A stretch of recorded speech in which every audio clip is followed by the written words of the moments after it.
How's it going, everybody? This is Martin Stokes here. And this is Dean Scurry. And I am a traveller. And I'm a countryman. Welcome to A Traveller and a Countryman podcast. What's the story, lads? This is Martin here. And this is Dean. And together we are Dean Martin. And we're doing a podcast here today. So, episode 7. And today we're going to talk about protesting. And why are we talking about protesting? Because a lot of going on lately. And have you done any? I've done one, yes, just today actually. That's why you're bringing it up. Be honest with the people out there. Yeah, well, look, I'm bringing it up now because I done one this morning, yeah? So, Martin I've done one. And a few of his I mates. actually done one, like, say, about 12 months ago.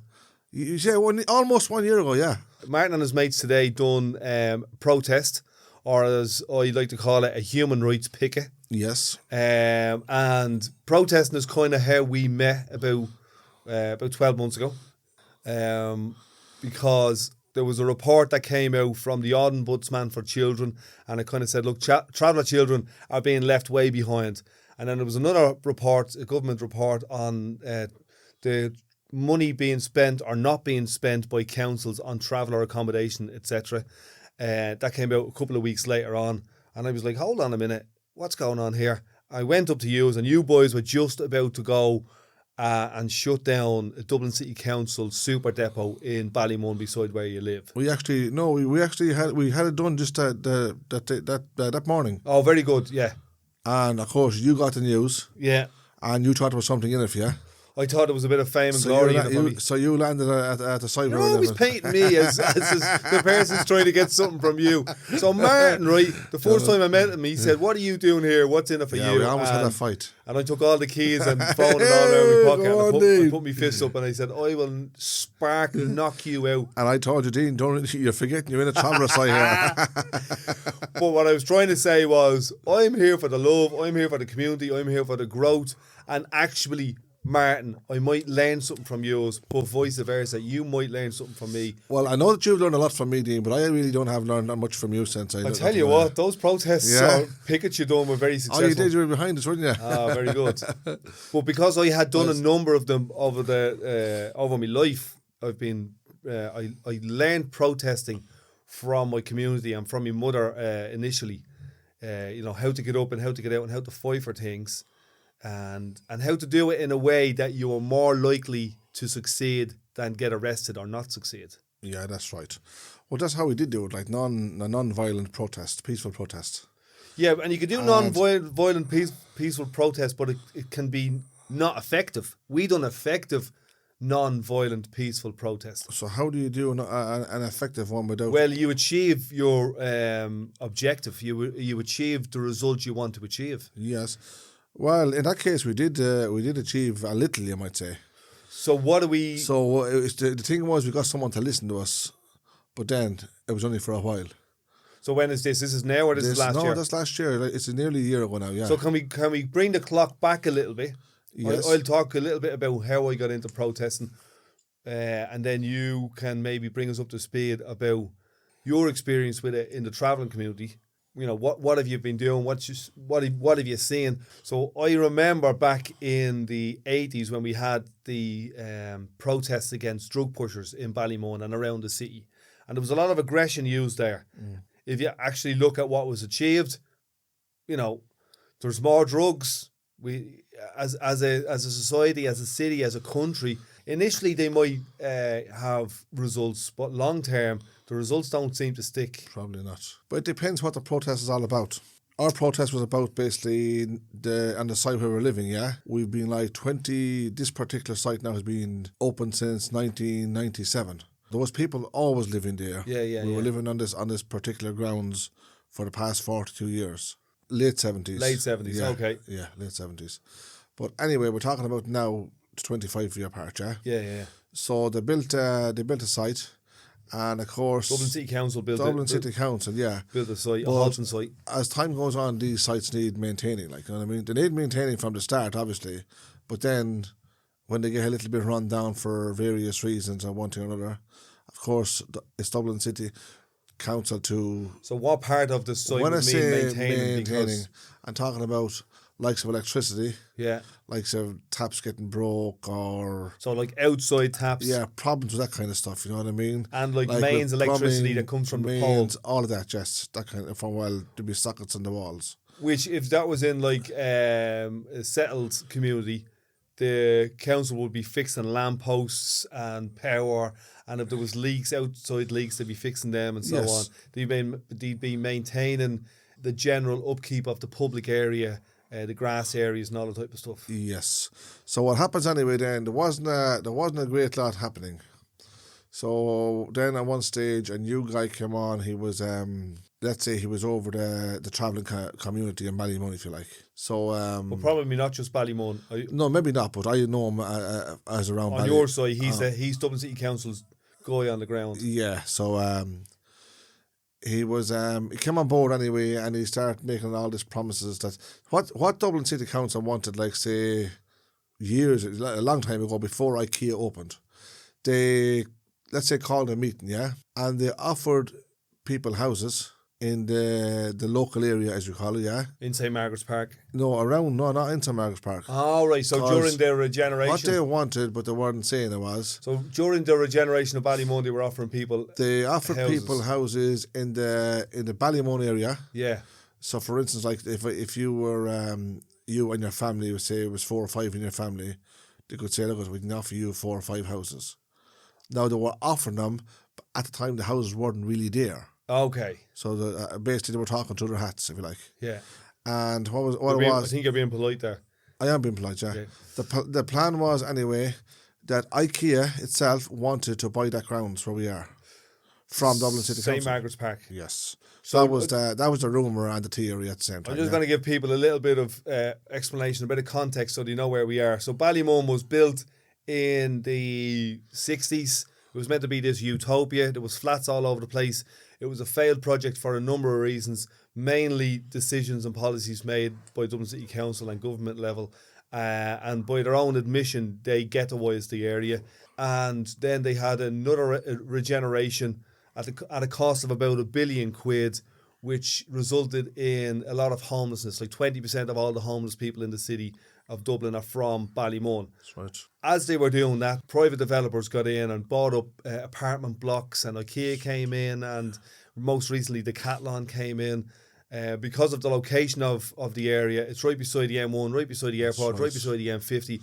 It's a prime spot. 15 minutes from town, basically. Yeah, it's a prime spot. It is a good convenience. Especially if you're a multinational business like Decathlon or IKEA, to get your products in is dead handy. Yeah, like. that's right. You know what I mean? You're almost at the port tunnel as well. It's in a great location. There's no doubt about that. So at that location, just off the M50 is St. Margaret's Park at the corner of Ballymun, and there's about 30 bays and 40 families. Well, I'll tell you what happened anyway, yeah. This new guy came on the council, yeah, and he was making promises for, let's say he was saying he wanted to redevelop the site. But the thing about it is we're having meetings after meeting after meeting, left, right, and centre. And we're getting a lot of good points across.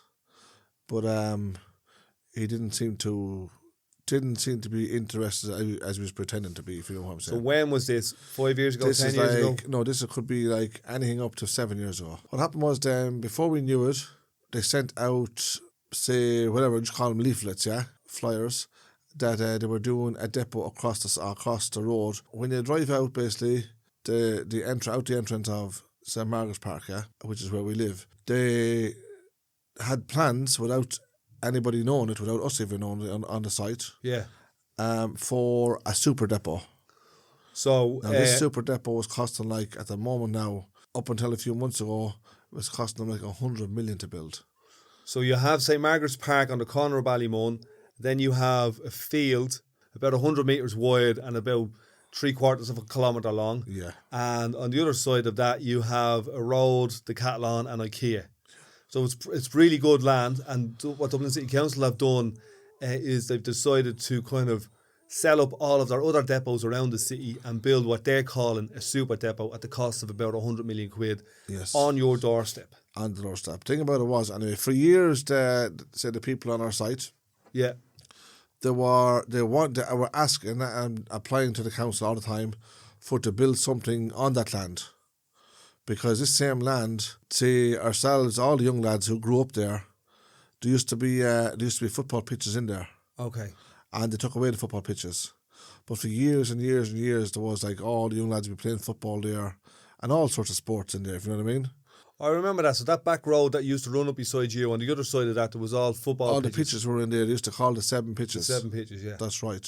So they took away all that anyway. It was literally like a playground for the travellers that lived in that site. So what happens then anyway, they decided they were going to build a depot, which is a council depot. They had these plans all drawn up and everything fully gone ahead before the travellers even got to know about it. Yeah. So this then, without a doubt, made the travellers angry on the site. Because why?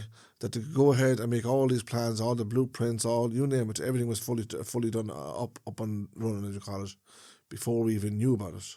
Of course, we took it to the realisation was, look, they're going to build a depot here. There was talk about people trying to put a stop to it. The council said, look, this can't be stopped because it's already gone too far. Yeah. Do you understand what I mean? So it would have been a big fight to stop something like that, right? Yeah, so like there would have been they would have having to seek planning permission. Yeah. And you mightn't have been aware that there was something going up until the planning permission had already been granted. Everything was already done. And everything was done, all the checks were signed and the contractors were contracted. Basically, the news we got was that, look, the builders are moving in there at such time. Yeah. Like something like 2 to 3 months. I think they could have seen the travellers as an easy touch here. You know what I mean? Who are these lads? Yeah, they did. They're not going to know a thing about what we're doing. They won't understand how to appeal, planning permission, all that type of stuff, you know? So the story was anyway, when the travellers on the site heard that, they were angry because we were applying for years and years and years for them to do something with our own site, which we live in, and also it was overpopulated. So use some of that space over there to try and make another site. What was overpopulated? The site that we live in, the caravan site. So how is it overpopulated? There was too many families in it. So there's like 30 bays, is there not 30 families? No, there would have, maybe there could have been 45 to 47 How families. did that happen? Certain bays, there was like 2, sometimes 3 families in them. Right, but how did it go from 1 family in them to 2 or 3 families in them? Because as families grow up, there's people have kids. Absolutely. When this was happening then, there was no space for them to go in, nowhere for them to move, no housing or no apartments or nothing like that available for them to. So in other words, there was no accommodation available. Yeah. So they had to make the best of what they had. Taking it from there anyway, then we sent the word into Dublin City Council that as soon as the builders come onto that site, we're just telling them to go. Simple. How did you send that word in? You see, there used to be a caretaker on the site. Now the caretaker would have been there. He would have been the second caretaker in that 40 years. Because there was one caretaker there and he only resigned about, let's say, 9 or 10 years ago. Handy number. Now, he was there for a long time. Was he doing anything? He was a local from Ballymun, basically. Was he doing anything? Yeah, he was nice. He was actually nice. Was he maintaining the place? No, I wouldn't say maintain the place. He was doing a little bit, like, you know what I mean? Okay. But everybody liked him there, you know what I mean? What was his job? His job was like the little bit of sweeping here and there, checking if there's anything, say, maintenance again, if there's anything broke or damaged, he'd make a phone call in to tell them to come out and all that sort of stuff, you know? But it wasn't happening a lot, you see? So that's what I'm saying, handy number. It was a handy number, yeah. Well, in a sense, yeah, he had a handy number, of course, yeah. Like if there was no work getting done and he was the fella either directly responsible for telling someone the work needed to be done or doing the work himself, all he was doing was turning up. Yeah, that's, I suppose, in a sense like that, yes, it was. So the reason I'm going through this and I'm just slowing it down a little bit is so people get an idea of, and this just doesn't apply to travellers, this applies to a lot of people. Absolutely. And what we're going to explore here or discuss here or let people know is what the conditions are and what we've been doing to counteract well, the topic that. is not mainly about travellers anyway. We were talking about protests, is that right? Yeah, we're talking about protests. So then we switched to the protest that I had, yeah? Yeah. That was involved in, at least. But what's important is not everyone protests, not everyone sees the value of protests. Yes. Because a lot of protests aren't effective. Yes. They don't get the outcome that well, people don't even know what outcome they're looking for sometimes. Well, I'll tell you the outcome of that one anyway. Back then was like nearly a year now. It was actually a good outcome at the time because it was the most that ever happened on the site. So I'm going to bring it back a little bit. You got word to the council. about that you're going to yes, shut the site down. yeah, through the caretaker basically. Yeah. But the only thing about the caretaker was they took him off the site Okay. like 18 months before this, so they let him come back like twice a week, just to say he was still in a job. We knew that, like, we didn't have a problem with that because the man had a family to feed, like, you know. Yeah. So there you go. Anyway, so we got the word to the council anyway that if as soon as the builders comes onto that site, as far as the travellers on that site was concerned, that was their land in a sense. Yeah. They were so long using it, like, you know what I mean? Council would have never, maybe in 30 years, never set foot in it. So the travellers would have possibly had some rights for that land. Yeah, they sort of would have a claim on it, yeah, if you know what I mean. When you don't know these things, it's another story, you know what I'm saying? So anyway, they turned up. Who? The council? The builders, as we call them. Okay. The ground workers. And of course, we went over, every one of us went over, nice and peaceful, and told these lads, we explained to them that it wasn't nothing to do with them, they weren't a problem for us, or we didn't have anything against them or no ignorance like that. And they were told, nice and, let's say, nice and mannerly, if you want to put it that way. Yeah, nice and peacefully, yeah. Peacefully, yeah. That we don't want them on that site. And we told them the reasons also. So you approached the workers directly. So basically, the moral of the story was that they could build this big super depot costing over 100 million euros. Yeah. And they were also building it for themselves. It's a Dublin City Council depot. Yeah. But they couldn't spend nothing on the site in repairing it. There's a lot of repairs on the site. So that was your argument, was they're spending 100 million quid on this and possibly more to suit themselves. Yes. But on the footprint of that land is 30 or 40 families live in deprivation and there's no maintenance done. Absolutely. Yes. So you went up to them. Did you go up to the lads and the diggers or? The lads were on the diggers, they were digging all the ground, and there was pipes getting delivered, all that sort of stuff. Because I wasn't there. Work at this stage. I wasn't there that day. I was there the following day. It was the following day you turned up then. So I turned up with a few. So the lads, anyway, they went home nice and peaceful, and of course we done the same. But then the council, they sent some members of their staff out, and this was for the first time in about 18 months. So we didn't want to talk to them. We told them, no, we don't want to talk to you. So then the two main people in Dublin City Council, basically, they sent out for us would we have a meeting with them? Because, of course, it was in their favour, and we told them no. So they kept trying, and look, we said, well, look, we give it a shot. So we did. So we went and had a meeting with them anyway, but the only thing about the meeting was what I found, I don't know, is it one of their tricks or what's going on with them anyway. But I learned was that you go to the meetings with Dublin City Council, and they just sit there and shut up. Okay, so they use the like it's not even a silent treatment. They just say nothing. No, not in that sense. No, they want to give you the impression that you're actually listening to every word you're saying. Okay. So you're sitting there, and you're talking, you're trying to make all these good points, and then whoever's there with you in the meeting, of course, gets the chance to say a few words, and we all try to make sense of something, okay? Which we think that we do, but in their eyes, we're making no sense. So therefore, they're sitting there, and just listening, and they're agreeing with absolutely everything. But the reality of it is, they're not listening, and also they're not agreeing.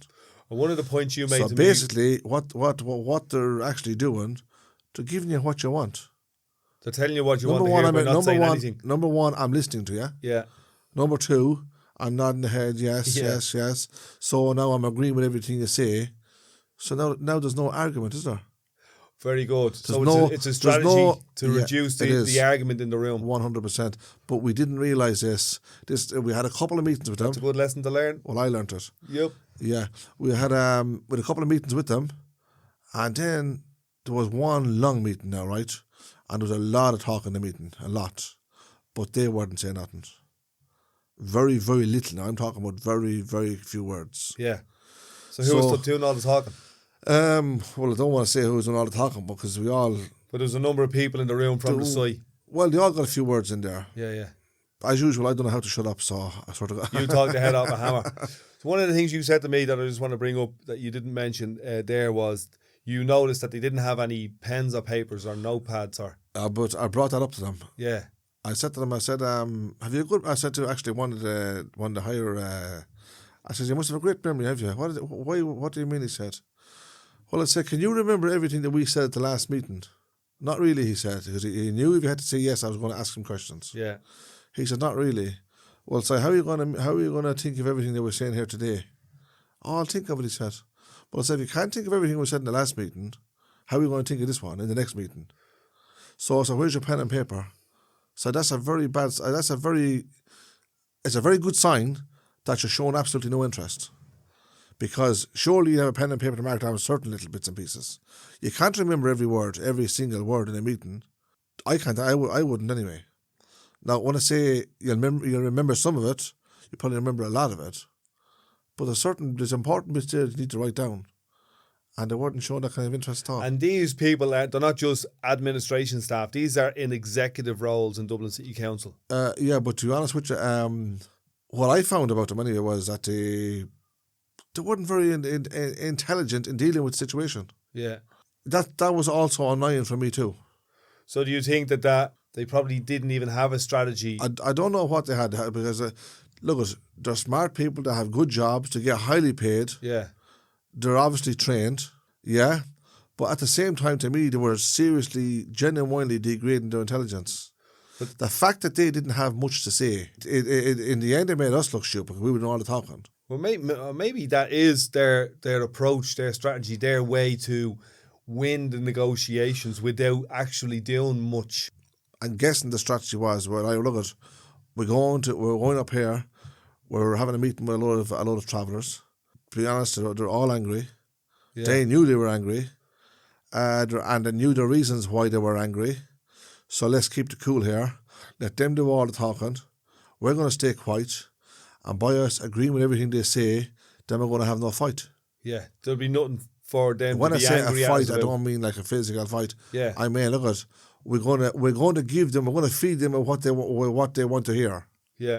Does that make sense? Yeah, you're almost allowing them or you guys to pour honey into your own ear. Yes. You know what I mean? That's right. Just sweeten yourself up. Absolutely. And they just sit in the room going, sure, we were at that meeting. But the thing about it is when the meetings are finished then, yeah, and you're walking outside and you realise, hold on for 1 second there's nothing to hold on to. Nothing happened there. Yeah.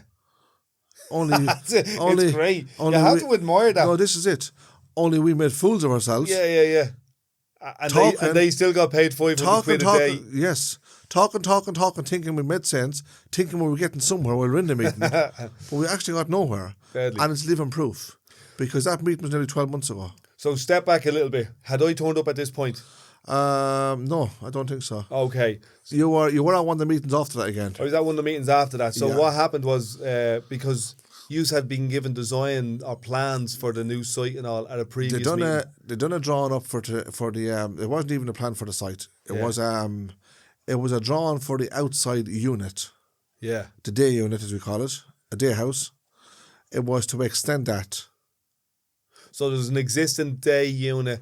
A utility unit, is it? Like a utility unit, yeah. Well, it is really, yes. Yeah. So it's an extension of that utility unit. They wanted which to has extend. like water, shower, washing machine, ablutions, that's the word. They wanted to extend that. Yeah. And then when everybody was sort of happy about that part of it, there was a couple of more meetings.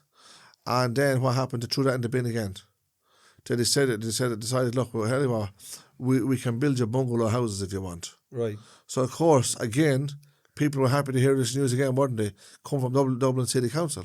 They're pouring more honey in your ear. Absolutely. They're kicking the can further down. And all the time they're progressing with their own €100 million project. At this stage, the ears were getting full up and there was no more room for honey. They had you sweetened up. Yeah. So more fuel use. Absolutely, yes, 1,000,000%. And I think that, obviously you're not the first person to have the wool pulled over your eyes, to have honey poured in your ear, to pour honey in your own ear. These strategies are used because they're successful. Well, if you're trained to stay quiet, keep your mouth shut, keep your ears open, that in one ear and out the other, and you're getting paid for this, that's exactly what you're going to do. That's gangster. That's what you're going to do. Simple as. But that is gangster. That is genius. And you're getting an extra wage for letting him talk more. So therefore, that's how it's going to be. That is the tactic they're going to use. And I've seen it. I have used it. And they have used it numerous times. Fair play to them. But, absolutely. But it took us a while to click onto it. Very good. And when we clicked onto it, we felt like fools. How else are you supposed to feel? Yeah. So, anyway. So how did you click onto it? I'll tell you, because I felt like a fool, so I clicked onto it. You were walking out of the building. We're walking out of the building, let's say, empty-handed. Yeah. That's the best way of putting it. Not only empty-handed, like you felt like you had achieved something. Well, but as soon as you opened the door, you realised we have nothing. Absolutely. If you're talking for 2 hours, we've less than nothing, because all the anger that we even had is gone. Yes, if you're talking for 2 hours with a higher councilman and you walk out that door and realise we didn't get anywhere here because there was no, let's say there was no cross tackling, if you know what I mean. Yeah. Do you get what I'm saying? Yeah. So it was good. It was good for on their behalf. Being honest about it. Very good, and it's also a good learning experience from you. Yeah, but it sort of toughened us up a little bit then, right? Yeah. Because what happened was then they decided then we're going to they put the talk out for bungalows, right, which is small houses, yeah. So of course everybody gets excited again and say, yeah, that'd be nice. And then all of a sudden, right, when can they start this? Well, you can start this at such time. The months rolled on and nothing was happening. So we decided we're going to have some more meetings, didn't we? And what happened was then, one or two of them turned up at the meeting. Some of them would, some of them wouldn't, but they just simply had no interest. Yeah. We knew this, but at this stage, along comes that depot then, yeah? Yeah. So at this stage then, everybody was genuinely angry. And I told you about what happened with the depot. So that was okay. So they came up there and made more promises to let the depot go ahead. It's like you're a little child and they're saying, in November we're going Honestly, to Disneyland. This is the truth. They came up there and said, right, we're going to do this to site, we're going to do that to site. So now, not just one person can have a say in this and say, look, no, you're not doing this, you're not doing that. Obviously, you're going to say, okay, go ahead, do what you're going to do with the site, fix it up for the people that need it to fix it up, right? That was okay. They done a few little bits anyway. And the truth is, they brought a couple of cowboy builders, you call them. Yeah. And they were doing... Sure, that's all you deserve. It was unbelievable how low... I'm digging into you now a little bit here because I'm just exploring you're right. that you were made a fool of and you enjoyed it almost. That's right. You know? The thing about it was anyway, they brought in these guys that were supposed to do let's say refurbishing the site, if you like. Yeah. And the works they were doing was actually leaving the site 10 times worse. And that's no lies or no jokes. I can't stop laughing. I don't blame you. So there was more complaining than anything else then, because they were messing everything up. More complaining as where? bad as the site was. More complaining from the people on the site. So what did they achieve? They achieved nothing. No. But they got used fighting and complaining. Yeah, that's right. Some of them said that they left the site like a rundown building site. Yeah. And it's the truth, it did. So anyway, nothing was happening. So ignorance again, basically at that stage. But before that happened, before they sent lads in to do a bit of repairs and stuff, we went down and we done the protest. So that's when they start listening then, if you know what I mean. Which protest was this? It's like 12 months ago, nearly a year ago. Was this the one that I done with you? Yeah, at the super depot there in Ballymun. So what we had a discussion and I kind of sensed a little bit of anger and that people that might end up hurting someone or being in the back of a police van.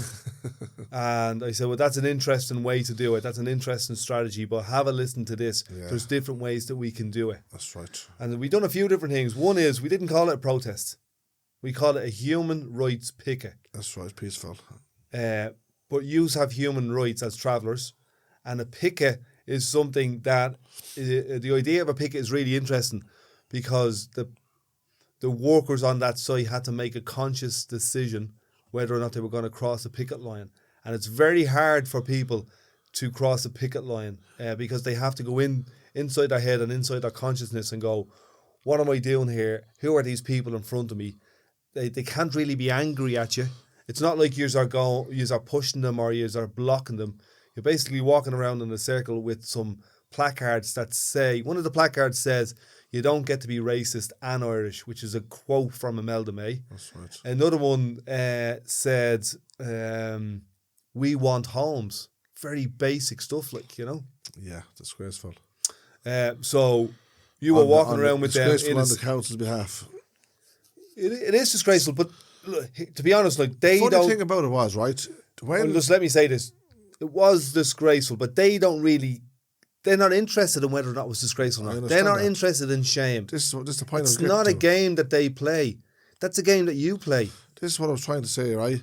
The funny thing about it is, right, that when this all happened, Dublin City Council went let's say, into a panic, if you like, and they decided to agree with everything that they're going to help out on the site and fix this and fix that and sort this problem out and that problem out.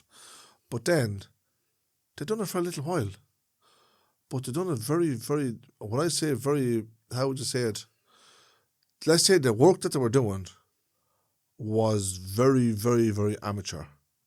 I mean, there was nothing, not that anybody was looking for professional work.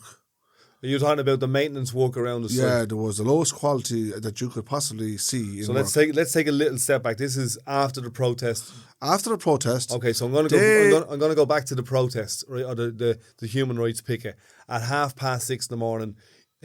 You, me, and a couple of other lads from the site, one or two younger people, about 7 or 8 of us all together. yes, Got some breadboards, made some signs, went down to the front gate of the site, stood there and chatted amongst each other to kind of come up with a strategy. And the strategy was hold the placards and walk around in a circle and have a human rights picket. right. And when the workers started to arrive from about 7 o'clock, we were at a point where we didn't have to do anything else then because the workers done all the thinking for us, as in they wouldn't pass the picket. well, let's put it this way. The saddest part of all was telling the workers that they couldn't go in there.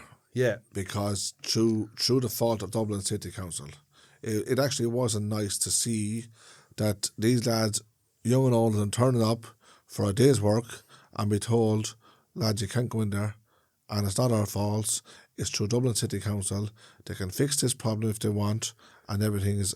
But the reality of it is those lads weren't losing wages that No, day. I understand They were still that. getting paid that day. Yeah. And what we were trying to do was we were trying for them lads not to go in. That's what we were trying to achieve. I understand that, yeah. But at the same time, there was actually a lot of nice lads there. There's no doubt about that. And then we started sort of chatting with them then. So they understood, like, they weren't the problem.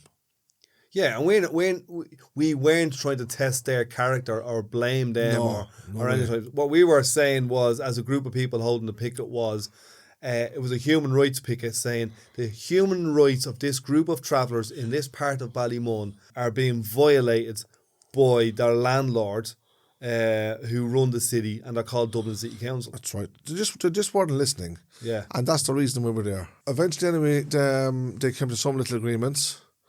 Done a few bits on the site. So it wasn't eventually, because we were there at 6:30. I just want to go through it step by step so people understand what we done, because not everybody does this. Yeah, and right. travellers don't do this. You know what I mean? Yeah, that's Travellers do not do this. It is not common. Do not hold protests. It's not common in the history of the state for travellers to have successfully held protests or human rights pickets. Okay, welcome on board. Okay? So welcome on board. This is what we're doing now. This is the new way to do it.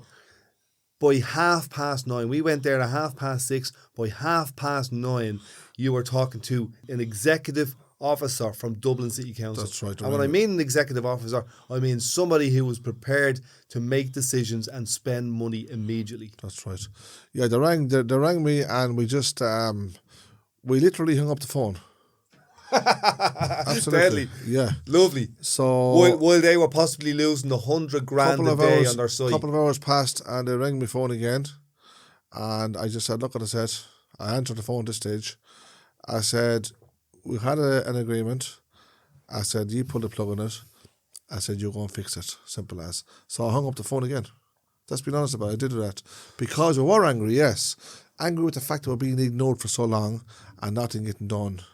And not even being recognised, to be honest about it. So what I realised there was Dublin City Council up until that point had all of the power and none of the responsibility. And I've said this numerous times, but I want to just drill it home to people. And at that moment, specifically at 9:30 on that morning, Yeah. you had the power. That's right. It looked like that. Yeah. You had the power then. For the first time, possibly in your life, that you would have had some sense of power in the situation that you were in. Well, let's put it this way. In dealing with them, for the first time, this was the first time they wanted to talk. They were the ones that wanted to talk. Yeah. Instead of us wanting to talk to them, they wanted to talk to us. And they wanted you to listen. So now they had, say ourselves, the travellers, ignoring them. But they wanted you to listen. That's an important point. Because that's how it was gone. That's the way that they led it. They led us down this road. Do you understand? Yeah. So this is where it ended then for them, at that stage. So anyway. So I just want to come in there. People might be listening to this going, they're talking about travellers. We're not. We're talking about power and negotiating and protest and human rights pickets and different strategies that can be used and different ways to achieve your outcome, to have a successful campaign. Yeah, it does. It just, as you said there, it just doesn't have to be about travellers. No. Because like you said, this was probably the first time you've ever heard of travellers doing I've never heard of it. Possibly there was some done, I don't know, throughout Ireland or whatever. But so how can it be just about travellers if this was the first picket for us ever to do? Or say this morning doing our other one again. We had no choice. Well, I don't like, because we were back at square one again. Yeah, obviously travellers have protested and it has been successful, some of them. But I don't think ever in the history of the state has such a small group of people been able to get leverage against a big power like Dublin City Council. Yeah, that's and true. the only reason you got leverage is because they had something in the game that they were afraid to lose. Yeah. And that was basically days of work on their super depot. I think, anyway, I'm not 100% certain about this, but I think what really pushed them back was the fact that we were voicing our opinions. Yeah, but you were voicing your opinion. You would voice your opinions before, but you were voicing it. No, but we've done it in a different way now. In a different way. We had photographs. We had a human rights picket. That's right. We had young travellers with big social media profiles. I was going to say that it was all over the media. It was all over the media. Yeah. We had big Twitter followers retweeting and sending our all support, all the allies. We had professors, doctors, other travellers, people in the media supporting us, and we all know now how powerful social media is, how powerful Twitter is in Ireland, and how powerful a protest can be. And now with that megaphone of Twitter or Instagram or social media, yes, how powerful a very simple, humble protest can be. That's right.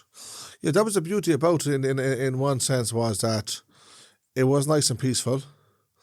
The guards turned up on both occasions, and basically there was no young lads there like with a confrontation or anything like that.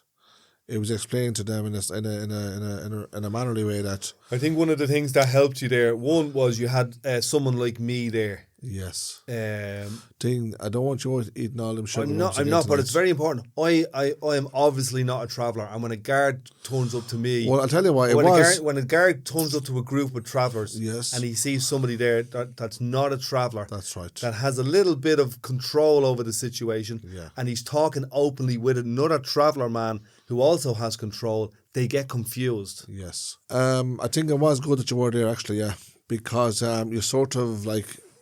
You gave us direction there, showing us how to organise this and how to sort of deal with it when certain members of the public turned out, or like say the builders themselves, or Dublin City Council, or even the Gardaí.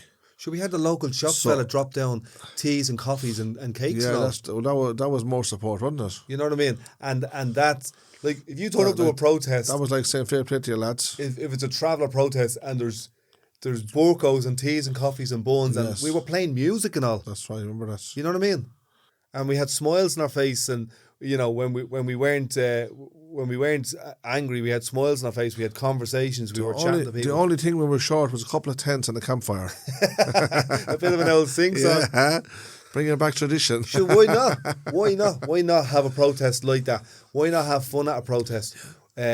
Because you're more likely to get women and children and other people out supporting you. You're more likely to come across well in the media. Yeah, it's hard to. And we had it's hard to hang a couple of fellas who are having a bit of crack on a protest. Yeah, Rona was there the same day too, wasn't she? And so Rona was there. So that's another element good. that I kind of brought to the protest. One was I signed or helped sign Martin up to a union. Yeah. And in this case specifically, it was Unite the Union. Yeah. So Martin is now a member of Unite the Union. Wow. Which means, like, you've just got someone else in your corner. That's right. You've got a union that Well, has we needed, huge membership and huge experience. We needed support behind this, to be honest, truthful about it. Yeah. Because, let's be honest, at the first time that we ever did a protest, we were doing it anyway. Yeah. No matter what. But it was great to have the support and the guidance to do it right, being honest about it. Yeah, and I don't know if what you had done the previous days was I don't know how many times you could have done that before they just shut it down. The previous days of when we said we shut the place down first, was we talked about it. Yeah. We basically, all the young lads were to stay in the back line, if you like. Yeah. And like myself and one or two of the older fellas, not older, but say my age, yeah. Do the talking basically. Why? Because young lads are very easily wound up. Yeah. And they can get, how would you call it? They can get fairly tempered easily. Well, you might want to use aggression. This is what I'm talking about. As they can a get tool. fairly tempered easily. Yeah. And then there's liable to be a bit of cheek coming across there. And they can also be lured into a fight really easy. Yeah, they can do. But the problem was that for that to happen wouldn't be fair. It wouldn't have been fair to the workers, the builders, as we call them, because this was nothing got to do with them.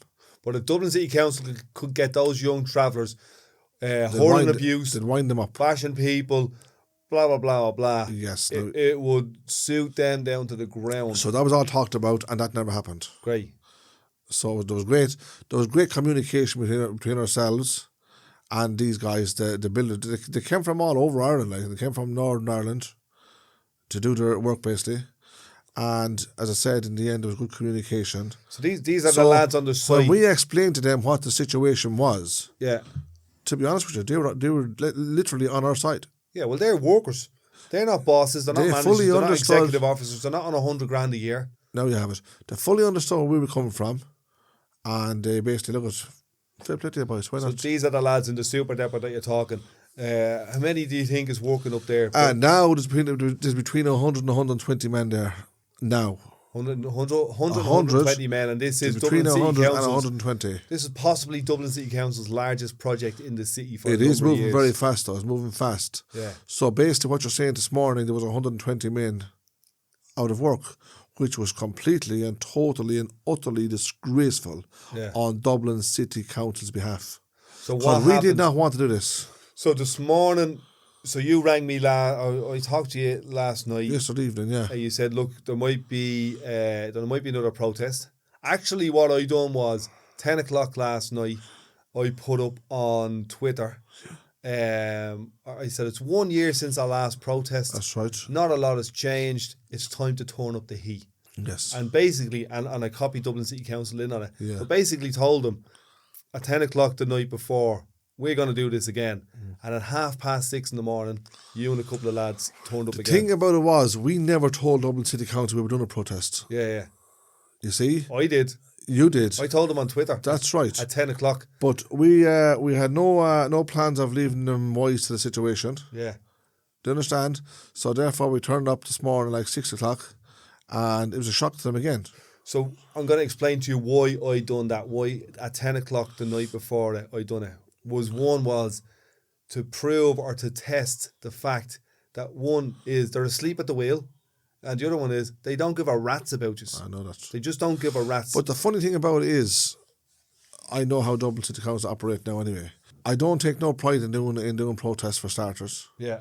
Because, as I said, back to the one thing again, stopping men from going to work. Literally feel ashamed of it. I would rather not be there. But we didn't have no options. Dublin City Council gave us no options. Because why? They weren't listening. They weren't doing anything. They were, I don't know how to say this. There was no contact whatsoever, literally. So, let's fill people in. 12 months ago, we done a protest. They came back immediately and said, look, whatever you want, we'll do. They started to do some light maintenance around the area. It wasn't very good. There's some cowboy builders in. To be honest, they done more damage than good. What they did do was there was a number of caravans on the site that were 20, 30 years old. Yes. And they had replaced a number of them. That's why they replaced a few of them. But they did say, look, we're going to consult with you, like a full collaboration on a redesign of the whole project, and we'll meet every 4 weeks. Yeah. And the meeting and the development and all that type of stuff didn't happen. I think one of the reasons they replaced a number of the caravans was possibly because the attention that we brought to the situation, but also what happened in previous sites like Carrick Mines, where there was fires and families had passed away, families had died. Like, the thing about it was that they did replace a few caravans. Yeah. But the main objective was that we needed like housing, basically. Yeah. Bungalows, if you like. There was room there for bungalows, 30 bungalows, yeah, which you could call them cottages, if you like, right? To say that, right? So that was the main drive, as you call it. And the reason you need them is so therefore that we had discussed that previously, is that the caravans are grand during the summer, but during the winter months, yeah, we talked all about that, didn't we? It's affecting your health. But I just want to make it clear for people that why travellers on this site now are looking for day homes to be built, right, or bungalows to be built. Well, I was saying about the bungalows. Yeah. That was the main issue, basically. Right. So what they done? They said, look, we'll give them a couple of caravans here for the time being. Yeah.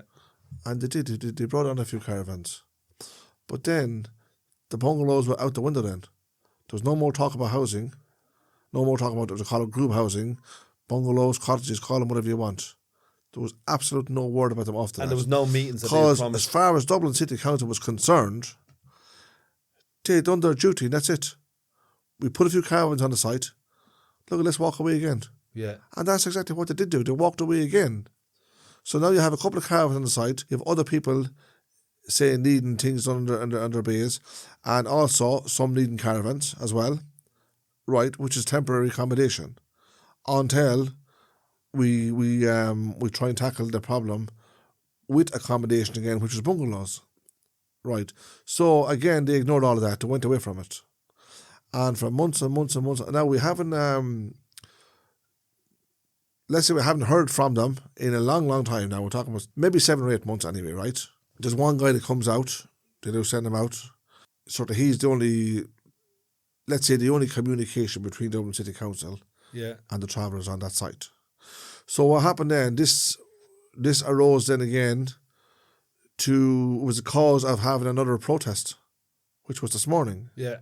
So then, same story again. They send somebody out again from Dublin City Council again to talk to the travellers.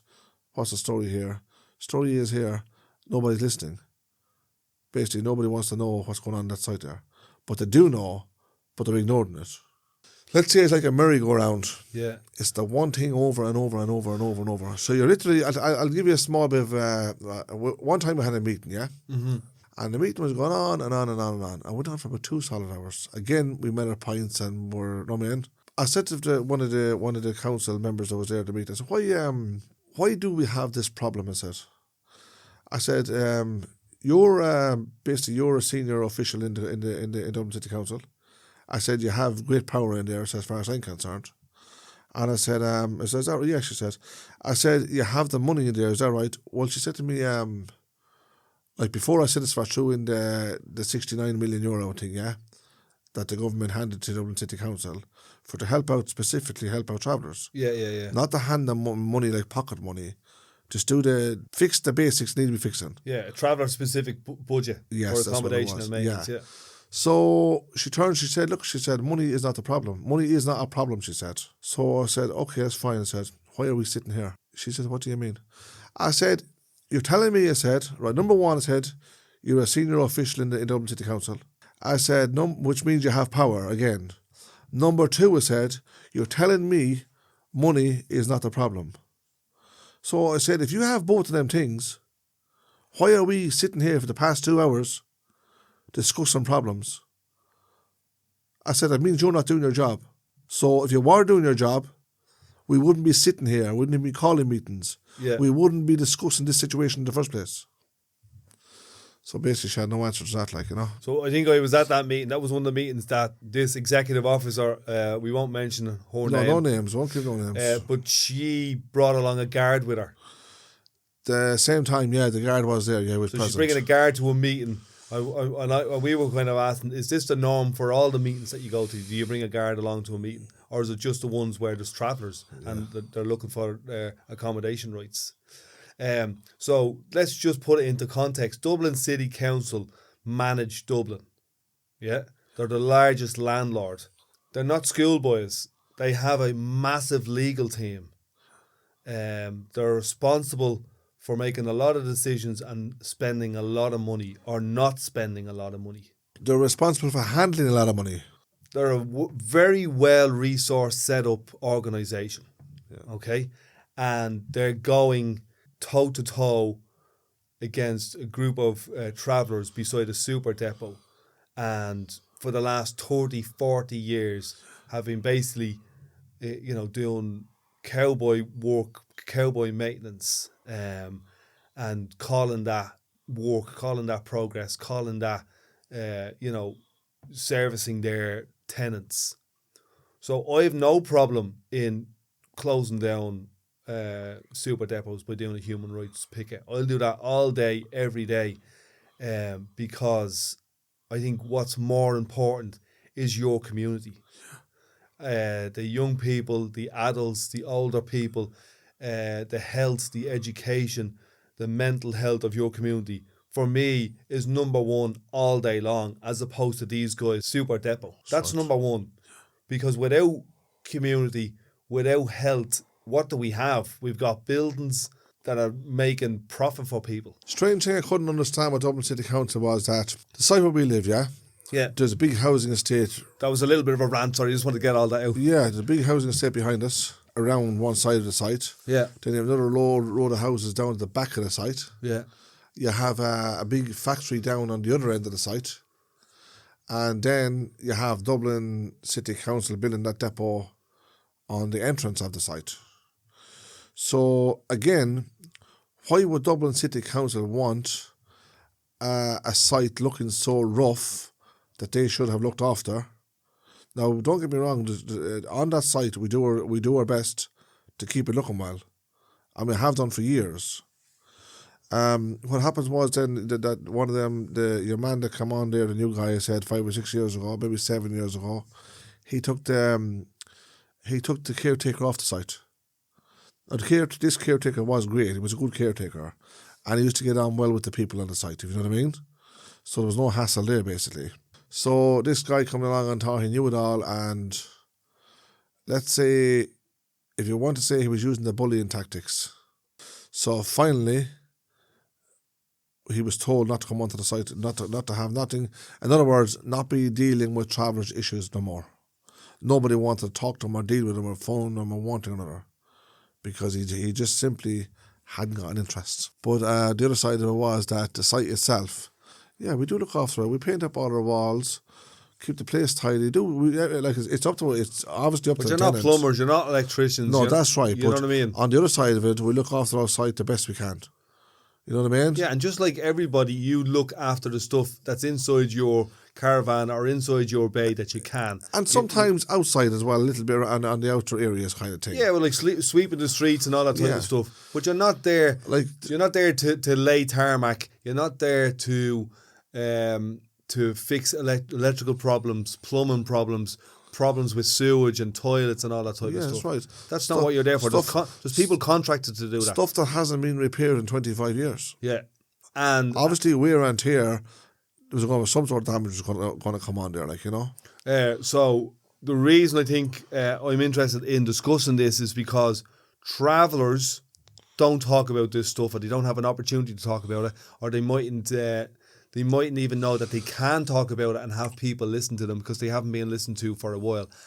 And not just travellers, but, for example, working class people as well. And it's one of the reasons why I protested to try and eradicate homelessness. Yeah. Is because it affects working class people in the majority. I'm not saying there's no middle class people who aren't homeless, but the majority of working class people, Yes. or the majority of homeless people in this country are working class people. The majority of homeless people in Dublin, like 70% of all the homeless people in Dublin are from a big working class corner from Blanchardstown to Ballymun. Yeah. But we don't speak up about it because we don't know how to.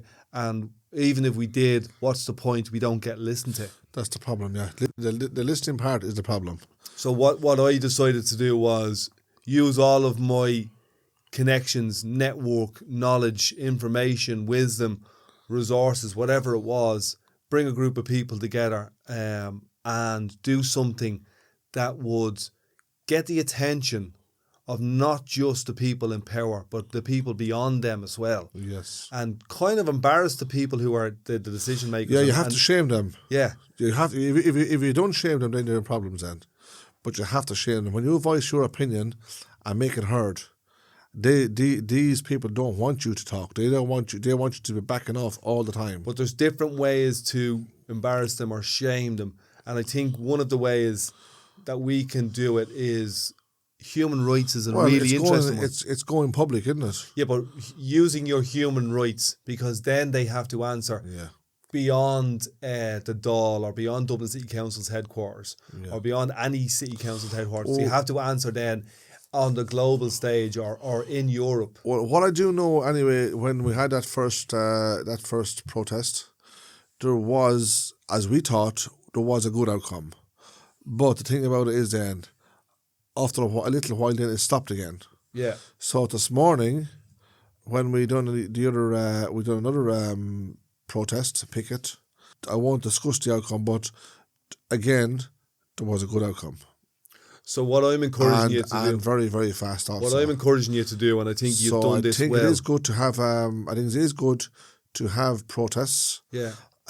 Peaceful protests, without a doubt, and you benefit from that. And also, basically, the fact that it is a peaceful protest, it means that you can, let's say, be more controlled in your words, if you like. Yeah. Of who's approaching you, like so the Gardaí or the people on the building sites or whoever you're protesting against or beside or whatever it might be.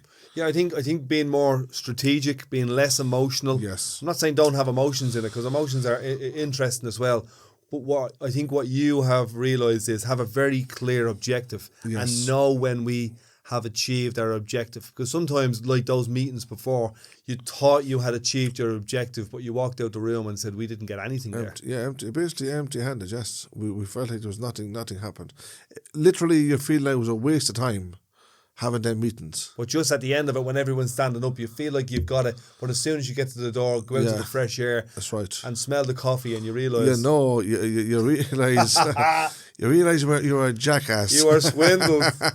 You were swindled, and they didn't even have to say it. Yes, it's brilliant. It was good though, but it was only, as I said, it took a little bit of time to learn that. Yeah. So now I know it, and if I ever have a meeting again with Dublin City Council, I'm going to be sitting there, and believe me, they do the talking. But also, like, you're using words that I think are very interesting, like objective. You know what I mean? Yeah. Strategy. Tactics. Yeah, stuff like that. But this is what this was the case. And I think there's a next level to it. And I think to use words like legislation, litigation, and by litigation I mean by bringing people to courts, putting them up on trial in the European Human Rights Court and so on. These are all tools that are available to you. Yeah. And because you're travelling people, or because you're working class people or marginalised people, there are funds available to help you do this, that are set up to help you bring those people who have all the power and none of the responsibility to task. Yes, that's good. That's interesting. But I think, well, at times you're thinking anyway, you'd be forever fighting with them because they still don't seem to care anyway, no matter what. They're not going to care. They're not going to care. Their objectives are the 180-degree opposite of your objectives. They always will be. That's right. As soon as you swallow that pill, the better. That's right. So if you continue to fight or to play their games by their rules, you're always going to lose. That's right. So what you 100%. need to do is grow up a little bit, wake up a little bit, educate right. yourself a little That's bit, right. mix with people who are having successful campaigns, Yes. learn from them, support other people. Like soon at the Dáil, there's a big campaign that I know there's a lot of traveller women are involved in.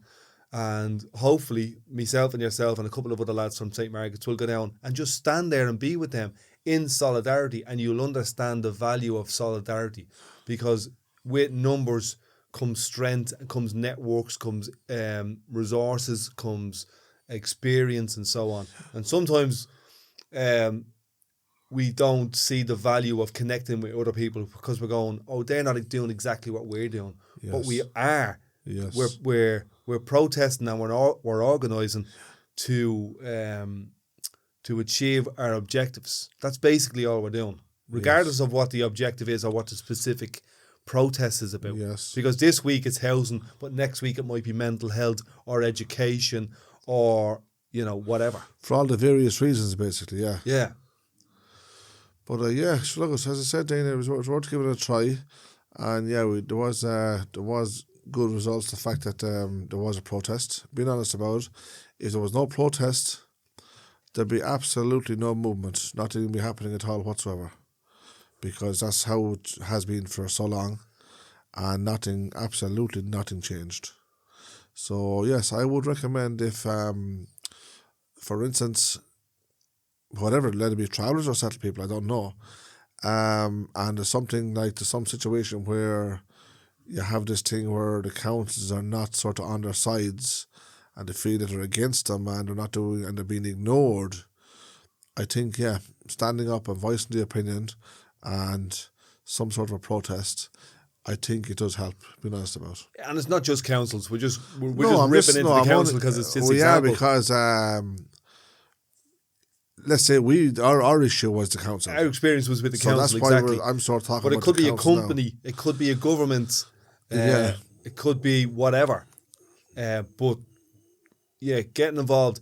You use the word movement there. So sometimes when people talk about a campaign that's really catching legs, they go, it went from a campaign into a movement. Yes. And that's something that we've seen in this country in the last couple of years with different referendums that we've had. They turned into movements.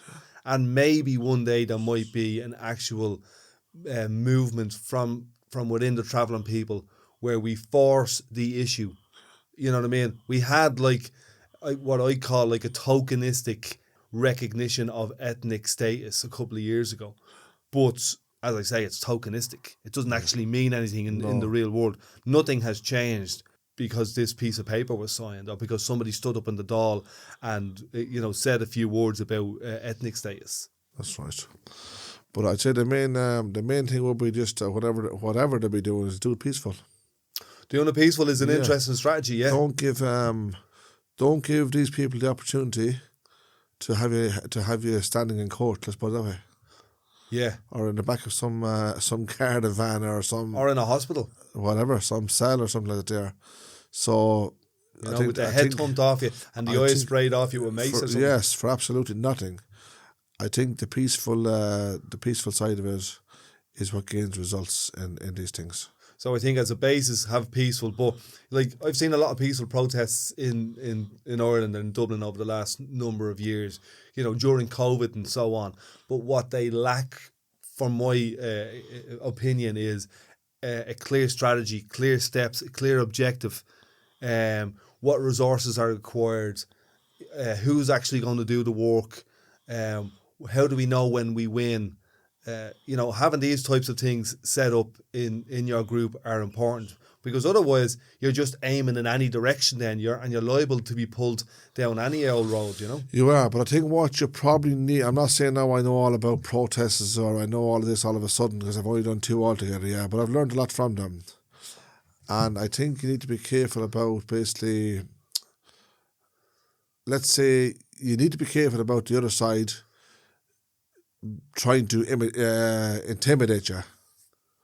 Oh, yeah, so very good, yeah. It could easily lead you down the anger road, if you know what I'm saying. Yeah. And then you could easily get in trouble over it. Yeah, and it could also lead you down the road, because I've seen this in you, and I've seen it in myself as well, is just doing too much and taking too much on and not being able to spread it out across a couple of people. Yes. You know what I mean? And what happens is it affects you, it affects your relationship in your family and so on. You're up till 3 or 4 o'clock in the morning. Well, that's too where many times that's thinking all about the it. pressure side of it, isn't it? Yeah.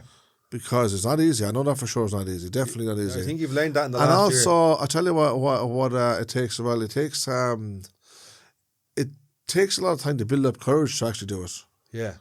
Because you sort of don't know where it's leading, where it's going to lead, kind of thing, unless you can hold your head together, as a fellow would say. But I think the courage side of it is taking the first step. Yeah. Yeah. And after that, it gets easy. And one of the 4 steps is realising I can't do all this on my own. It's actually all right to put your hand out and go, is there anyone else there that can give you a bit of support? Someone else to stand beside you, kind of thing. Yeah. You know. Yeah. I don't think anyone could do it on their own, even if they tried.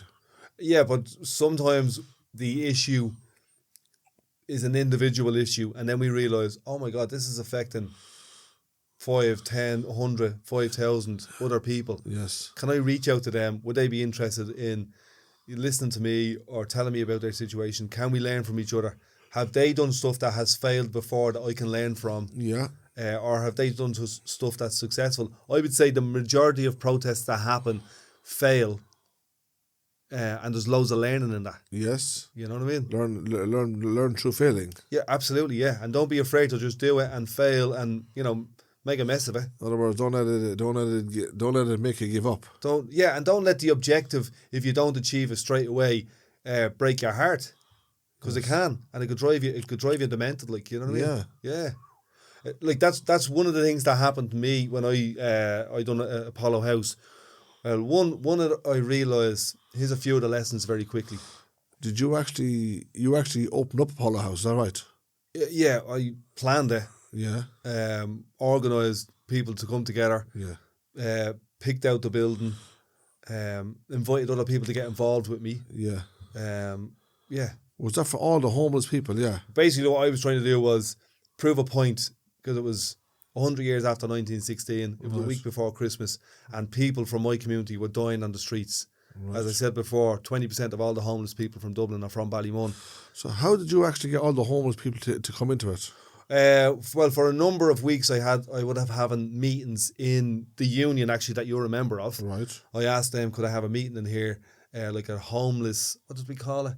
Homeless empowered meeting or something like that. And I would bring a number of homeless people in, people who are not necessarily all street sleepers, but some people who are staying in like hostels and so on, or hubs and all this type of stuff.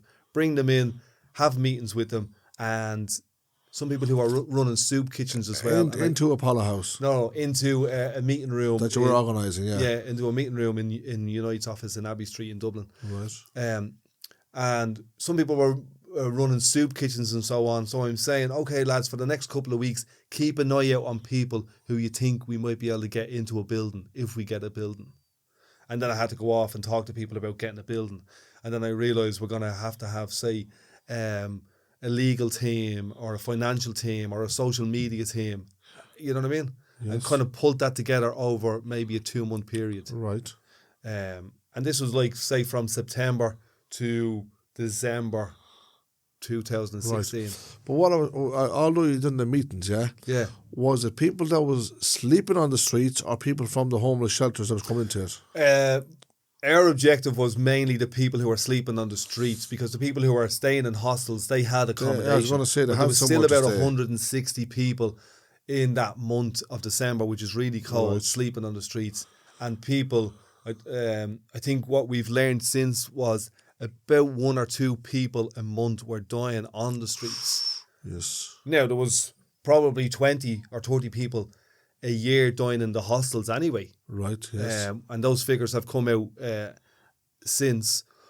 But a couple of people were dying on the streets.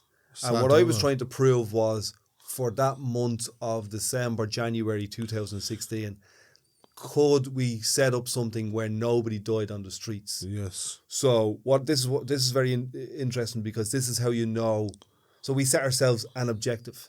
So how did I know if I achieved the objective or not? Because after a month, we just looked and went, did anyone die on the streets? No. No, they didn't. So we achieved our objective. That was good. You know what I mean? And then the other objective was to start a national conversation. So the people that were sleeping on the streets Yeah. that didn't know about the meetings, how did they know they had a place to go to when you opened the Apollo House? Because the people who were coming to the meetings were also homeless. And they went out, So they spread the word out, basically. spread the word out at the soup kitchens and Brilliant. in spots they were sleeping in and so on. That Apollo House was opened up and and everyone was welcome, basically. Yeah. And then we would have sent people around the streets as well, Yeah. like volunteers going, look, there's a building up here. And then we were brought to the High Court and the judge said, look, you can only have 40 in at a time for health and safety reasons. And the man who was on the streets, I'd say about 160. what was he going to do for the other 80? Who? The judge? Nothing. So what was he doing the week before it? Nothing. Nothing. Yeah, so basically he was saying to you, right, there's 120 people on the streets, 160 probably. 160. We want you to take 40 in, You're only allowed to take 40 in maximum. right, and let the other ones die with hunger. Is that it? And Well, cold. they see the thing about street sleepers or rough sleepers in Dublin is they don't really get counted that often, so nobody knows how many there is. So they could just ignore them and go, Yeah. actually, we're being told by Dublin City Council that these people don't actually exist. And for the ones that are rough sleeping, there's loads of hostels, or there's loads of beds, or there's loads of places for them to sleep. Now, some of them were being offered. There's a place called Merchants Quay, and some of them were being offered yoga mats on the ground, like 50 yoga mats in a room. Serious? So you go in at 10 o'clock at night and you're up at 8 o'clock in the morning. That was the solution. So you can see what would motivate me and other people to take over a building that was previously lying empty for 6 years. Yeah. That was a former social welfare office. Yeah. Like it was owned by the state and it was lying empty. So we just took it over and put homeless people into it. Disgrace, isn't it? Yeah, it's It was good on your behalf, it's interesting. but it's an absolute disgrace that it's actually happening in the first place. These people really don't deal in disgrace or shame. No. They deal in power and money. So do you think that let's say Dublin City Council, Yeah. the corporation, the members of the government, do you think that they sleep in their own workplaces? This is a silly tricky There's question. actually because of the accommodation crisis or the housing crisis now, there was a Fianna Fáil TD a couple of weeks ago say, I sleep in my car. Are you serious? And I've slept in the office. Yeah, That was a sarcastic. recently, yeah. Right. Because they were saying hotel prices at €200 a night. Yeah, but is were too he expensive. being smart? That was a sarcastic question I was asking you, right? I was being sarcastic, right? Now, the reason I was saying this to you, right? That's actually a good thing what you're telling me there now. I didn't know that. Because he gets a smell of reality now. But is he getting a smell of reality? Or is he just trying to say, look, if it's okay for me, it's okay for them?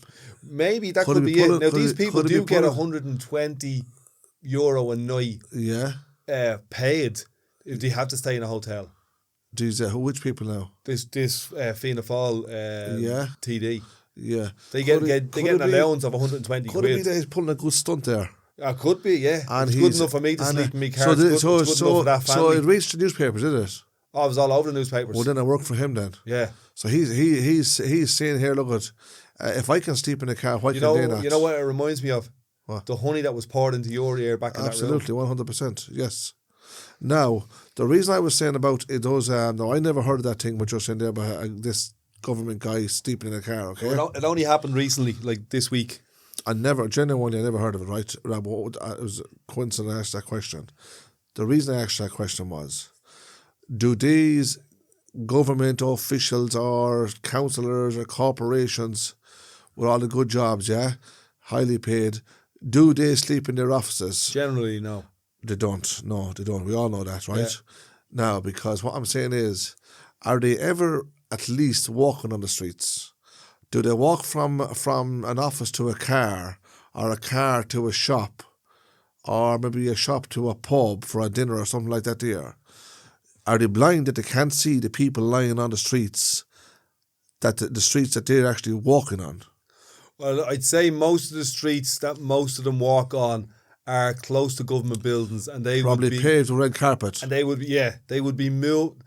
homeless people would be moved from those locations. So they'd be pushed along basically one or another. Yeah. But they do, track up and down, some of them up and down Dame Street or up and down O'Connell Street. So Where? you'd want to literally be blind not to see the hundreds of people on the streets. Well, suppose I'm right. Supposing we have one of these lads, as I said, we call them the high up guys, right? Whatever, a councillor or a corporation or Dublin City Council or a government official, whatever it might be.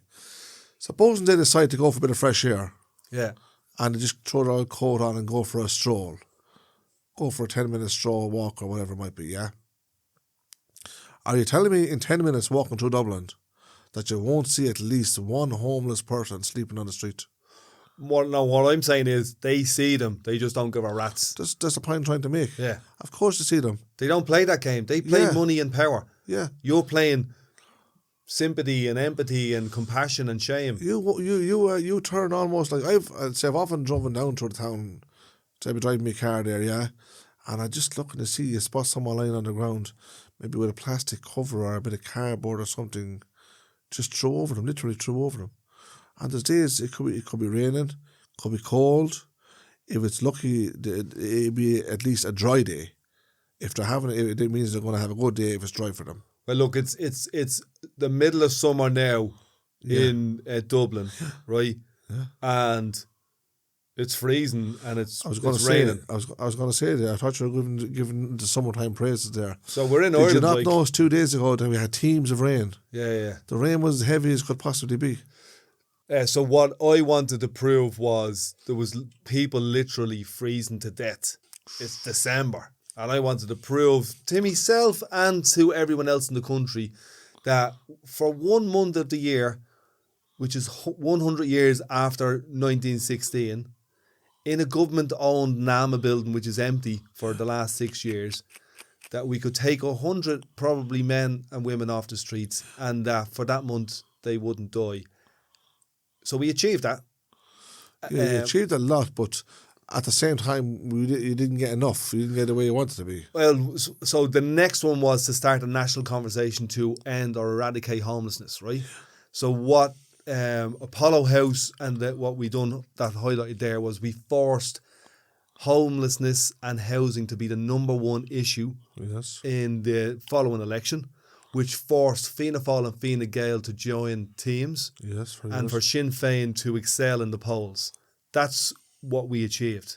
And Sinn Féin now, this month, are the strongest party in Northern Ireland and they're the strongest party in Southern Ireland as well. Right. Now, the difference between Fianna Fáil, Fine Gael and Sinn Féin is that Fianna Fáil and Fine Gael are the ruling party in this country for the last 100 years. Like literally for the last 100 years. It's been one or either or both for the last 100 years. And they're what's called a conservative neoliberal government, right? Now, that might sound like a lot, but that just means that they're interested in privatising and profit. So tell me something. Do you know when the judge said to you about you can bring 40 people into Apollo House, give them beds, give them food, give them clothes? It was all through donations, is that right? Yeah. What did he tell you to do with the other 120? As I said, they don't really count them. And they said, look, there's hostels there for you to go into, or there's beds, there's yoga mats in Merchant's Quay. Go and sleep in them. But there wasn't, was there? And also, we've just opened up 2 other emergency accommodation places, which they didn't. They tell you what you want to hear. Yeah. So how did you manage to clothe them anyway and feed them and give them, say, beds? Well, the public gave in clothes and beds. And yeah, I heard the public was Mattress great, Mick gave in beds and money and... so we have to give a big shout out to the public, is it? Say thanks be to God for the public. Well, there's a photograph of... They were doing the job that the government's supposed to be doing. There's a photograph of people surrounding the building by hands, like hands linked. Serious? Yeah. It's a really powerful Right around the building? Right around the whole building. And that was the day that we were And that was all the public? All the public. That was the day that we were in the High Court and the public, the judge wanted to get everybody out, evict everybody out. And about 3,000 people turned up. So basically they made a chain and just linked arms. They're not letting them out, kind of thing. Yeah, that this is their home now.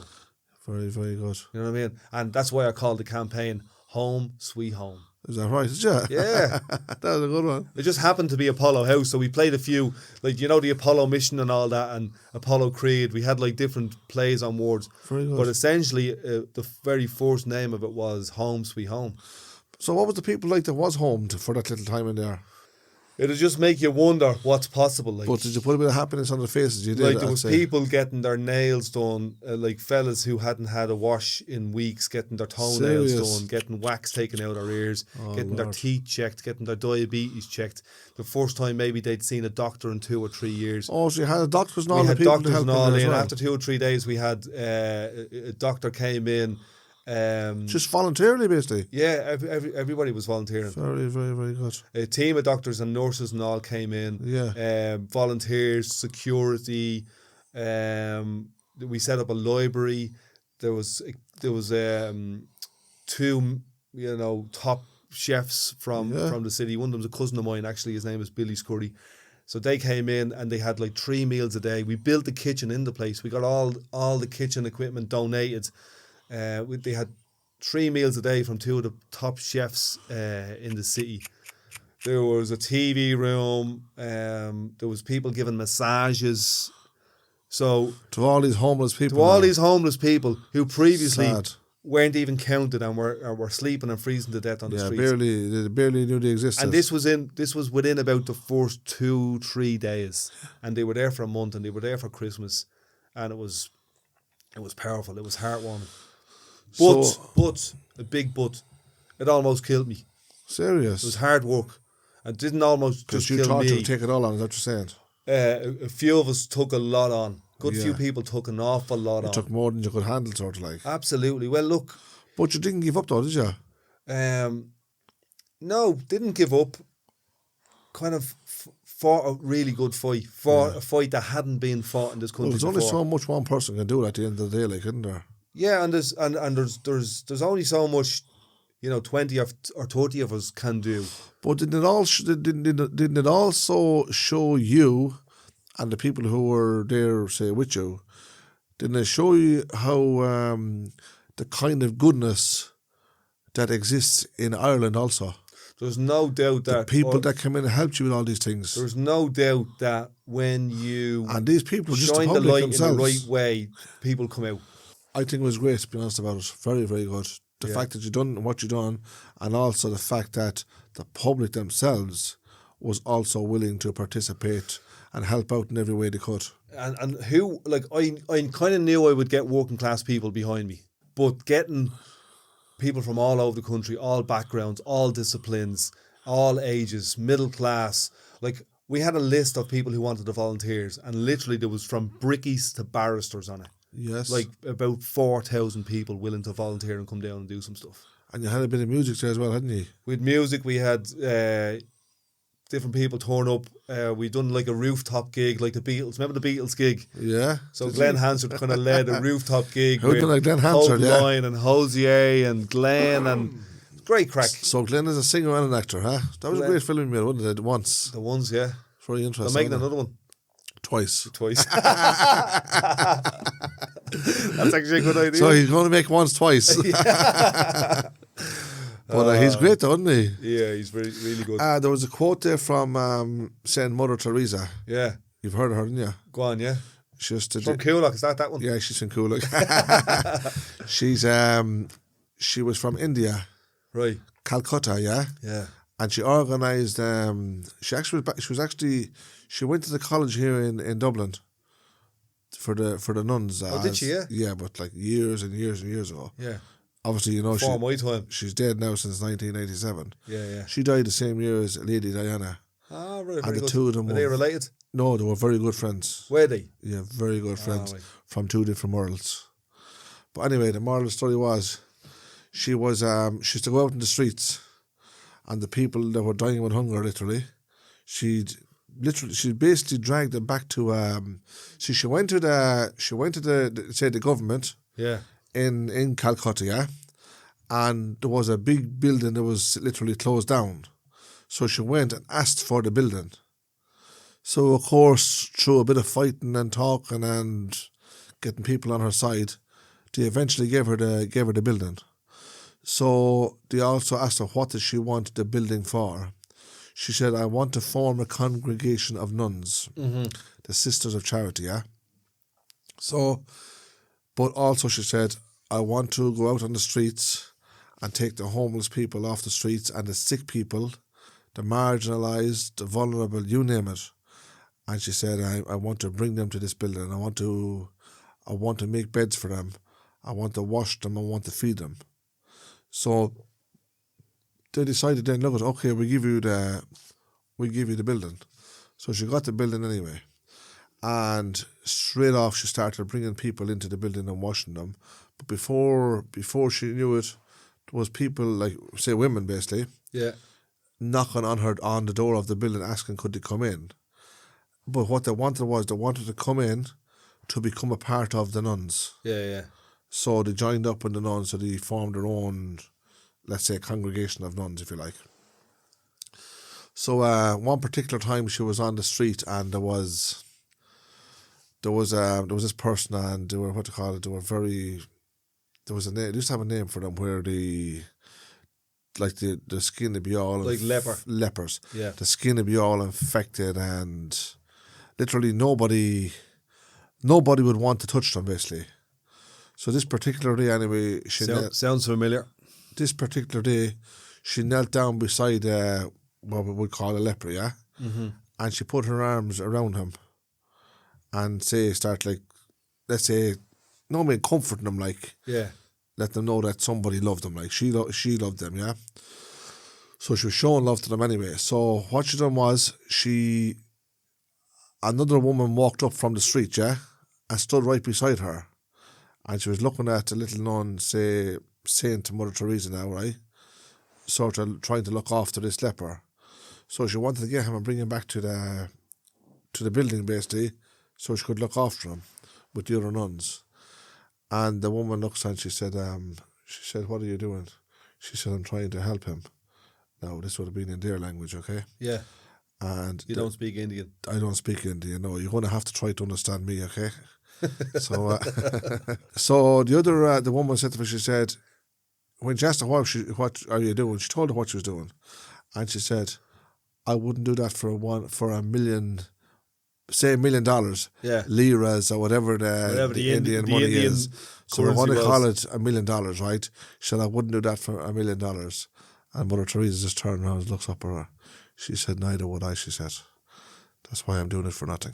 Lovely. Wasn't that nice? Lovely, yeah. Yeah. So that was a powerful little word of hers. She didn't need to be paid $1 million.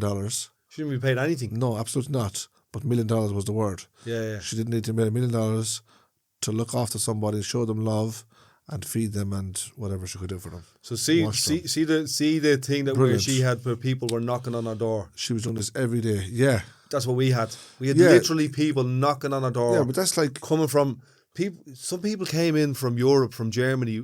People coming up from Cork all over to help the poor, to bring their expertise, to bring their money, to bring their clothes, to bring their love or whatever it was. But you know where all that came from, don't you? Go on. It came from the power of God. Yeah, without a doubt. That nobody doubt that. Yeah, there was definitely love there. There was a lot of love. 1,000,000%. I know there's an actress that I got to know after it called Fionnuala Flanagan. Anybody who knows Irish actresses would know Fionnuala. She's been in a load of great films. She said, and this was a bit hard to hear, she said it was the most revolutionary act to happen in Dublin City since 1916. Serious, yeah? Now, that's hard to hear when you're the person that has done it, you know what I mean? Yeah, that's right. Because you just need to put your feet on the ground and open your heart, and something like that can just throw your head a little bit. Yeah. Well, it's something you're never going to forget for the rest of your life, are you?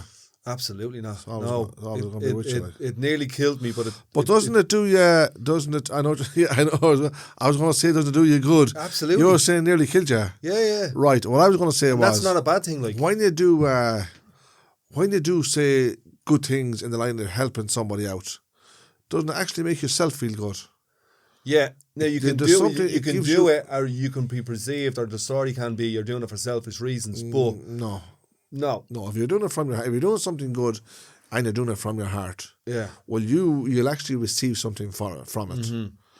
And the receiving is that you're going to feel good about yourselves. Yeah. So it gives yourself an uplift there. And it also it connected me with humanity, because I remember being in a corner of Apollo House on the floor, sitting with a couple of blankets, and there was a couple of women there who were homeless and a couple of men, and they were, probably addicted to drugs and so on. And we talked about pain and suffering and trauma, and we cried. But as soon as we cried, we also start laughing. And we talked about the madness of it and how funny it is. And then we'd start crying again. And we sat there in that corner. I think it was probably the first night or the second night, a week before Christmas, just laughing and slagging and crying and hugging each other. And that's where it is. That's where the love and the compassion is. And that's where the humanity is. Yeah. Did you ever look at somebody like that there and you might think in your own mind that, like, there's certain things in life we can criticise, okay? Yeah. But we shouldn't. Now, I'm not talking about what we're talking about now, because that would definitely not be something to criticise. But there's certain things people do in lives, and then there's certain people who criticise these things. But what about the person that would look at somebody who's, let's say, has fallen in life, if you want to put it that way, Yeah. and think if it wasn't for the grace of God, it might have been me instead of him? Yeah. It's strange, isn't it? Yeah, and I think sometimes... So that's why it's always good to actually reach out a helping hand to somebody who needs a helping hand. Simple as. Yeah, pull someone up rather than push them down. Don't push them down, lift them up, yeah. Yeah, and instead of pointing the finger at them and blaming them or criticising them, as me dad says or me ma says, there's 3 fingers pointing back. Just have a look at yourself for a little bit and see where you're at and what you're doing, and is there something that you can do to help others, Yeah, that's instead of criticising them, yeah. That's like take the plank out of your own eye before you try to take the splinter out of somebody else's. That's a beauty.